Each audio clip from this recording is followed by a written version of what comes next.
Somewhere in the frozen forests of Finland, in the winter of 1939, Soviet soldiers are dying to a man they cannot see, and it is breaking them. The cold is beyond imagining, 40 degrees below, a white silence stretching in every direction, and hidden somewhere in that white silence is a marksman who does not miss. A soldier stands and falls, another moves and falls. There is no muzzle flash to find, no glint of a scope, nothing to shoot back at, only the snow and the cold and the certainty that if you raise your head you will die. The Soviet troops come to believe they are being hunted by a phantom, and they give him a name out of their fear, a name that has outlasted the war, the men and the century, the White Death. And the terrifying thing is how ordinary the man behind the name really was. What made him almost supernatural was not magic but method, and nerve, and an almost inhuman patience. He carried a plain bolt-action rifle with simple iron sights, and he refused a telescopic scope on purpose, because a scope could catch the light and betray him, could fog and freeze in the terrible cold, and forced a man to raise his head a little higher to use it. He dressed entirely in white, vanishing into the landscape. He packed snow down in front of his position, so that the disturbance of his shot would not kick up a cloud and mark him. He kept snow in his mouth, so that his own breath would not rise and steam in the freezing air and give him away. He would lie motionless for hours in that cold. And over about 100 days of that winter, he compiled the highest confirmed record any marksman has ever achieved in the history of war. And here is the part that never quite fits the legend. The White Death was not some towering, trained killing machine. He was a small, quiet, unassuming man, barely over 5 feet tall, a farmer and a hunter from the Finnish countryside, who, before the war, had spent his life in the woods and the fields. He had no grand ambition and no taste for the spotlight. When his country was invaded by a vastly larger neighbor, he simply picked up the rifle he already knew how to use better than almost anyone alive. And he went to defend his home. And that winter would make him a legend, and very nearly kill him. His name was Simo Häyhä, and he is remembered today as, quite simply, the deadliest sniper who ever lived. Everything here is documented, in the records of the Winter War, in the histories written since. And the fear he put into an entire invading army was real. And what happened to him at the end of that winter is one of the most extraordinary survival stories of the whole war. One quick thing before we get to that, then straight back to him. If these forgotten stories are worth your time, a subscribe helps them find the people who will care. Thank you. Now, back to the White Death and the war that made him. To understand him, you have to understand the fight. In late 1939, the Soviet Union, one of the largest powers on Earth, invaded Finland, a small nation of a few million people expecting a quick and easy conquest.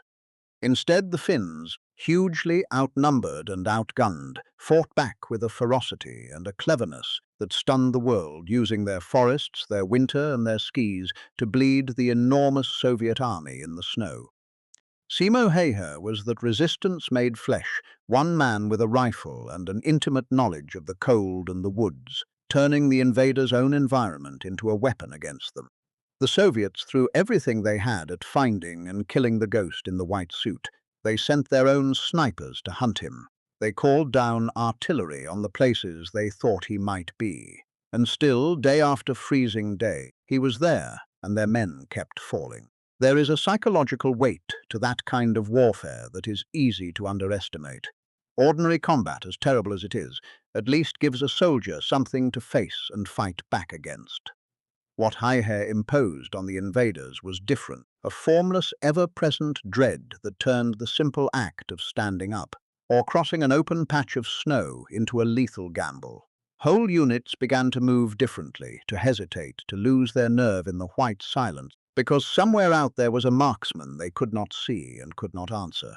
One patient man, well hidden, had made the very landscape feel hostile to an army many thousands strong. That is why the name stuck. The White Death was not only a killer, he was a fear that got into the enemy's head and would not leave.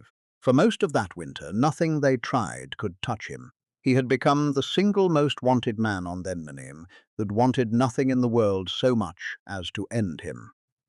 And he kept slipping through it all, patient and invisible and deadly. But a war like that gives no one forever. And in March of 1940, in the last days of the fighting, his luck finally ran out in the most brutal way imaginable. He was struck in the face by an enemy bullet, an explosive round that did catastrophic damage to his lower jaw and the left side of his face, a wound so severe that the men who found him are said to have assumed at first that he was dead. He was not dead, but he was gravely, terribly hurt, and he was carried from the field unconscious, sinking into a deep coma, his survival anything but certain. The White Death, the ghost the whole Soviet army had failed to kill, had finally been brought down, not by a hunter's patience, but by a single terrible piece of bad luck at the very end. And then the strangest turn of the whole story. Simo Häyhä lay in that coma for days, while around him the winter war ground to its close, and by one account he regained consciousness on the 13th of March, 1940, the very day the war ended. He had survived, he was disfigured, and he would need many operations over the years to rebuild his shattered face, and he would carry the marks of that bullet for the rest of his life. But he had lived. The deadliest marksman in the history of war had been shot in the face and had woken up against all odds into the peace. The road back was long and hard. The wound to his face required reconstruction over a series of operations across the following years, and he lived with its marks and with the memory of that winter for the rest of his life. A lesser story would have ended there, with the hero broken by the very war that made him. But Häyhä's did not bend that way. He recovered as fully as a man could from such an injury, and rather than let the war define the rest of his days, he set it down and walked back into the ordinary life he had come from, as if the whole extraordinary chapter had been simply a duty he had done and finished. The quietness with which he returned to normal life is, in its own way, as remarkable as anything he did in the snow. What he did with the rest of that life is, in its way, the most telling part of all. Simo Häyhä did not become a swaggering celebrity or trade on his legend. He went home, and he became again what he had always been, a farmer and a hunter, a quiet man living close to the land, breeding dogs and hunting moose in the same forest that had made him.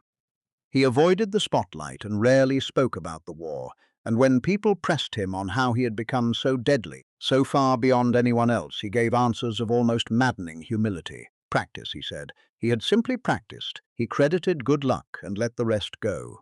He lived quietly all the way to the age of 96 and died in 2002.